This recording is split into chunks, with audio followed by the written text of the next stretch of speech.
আমার টুটাফাটা আমল তেমন কোন আমল নাই, তবে একটা আমল আমি রেগুলার করি। সেই রেগুলার আমলটা হলো ওযু যখন বানাই সঙ্গে সঙ্গে 2 রাকাত নফল নামাজ পড়ি।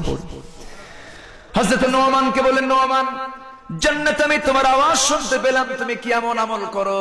হযরত নোমান বলছেন, ইয়া রাসূলুল্লাহ, এই জাগতিক জীবনে আমি সবচেয়ে বেশি ভালোবাসি আমি আমার আল্লাহকে, নাম্বার 2 আপনাকে হে রাসূল, আমি আপনাকে 2 নম্বরে ভালোবাসি, আর নাম্বার 3 সবচেয়ে আমি যাকে বেশি দাম দেই তিনি হচ্ছেন আমার দুজন মানুষ, আমার মা এবং আমার বাবা। জোরে কোন সুবহানাল্লাহ। রাসূল বললেন, তোমার মা বাবাকে সম্মান দেওয়ার কারণে, মর্যাদা দেওয়ার কারণে আল্লাহ পাক আমার কণ্ঠ, আমার কানের মধ্যে তোমার কণ্ঠের আওয়াজ শোনায় দিয়েছেন। জোরে কোন সুবহানাল্লাহ। মায়ের দাম আছে নাকি?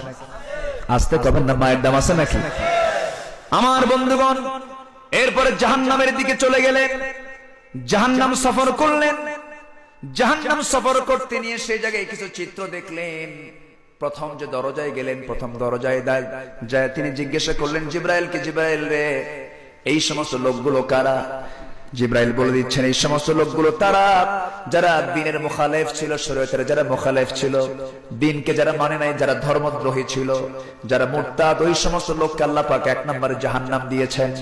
আমার দেশে এরকম লোক আছে না নাই? আসতে কবেন না, আছে না নাই? সম্মানিত ভাইয়েরা, আমার নবীজি আরো কিছু জাহান্নামীকে দেখে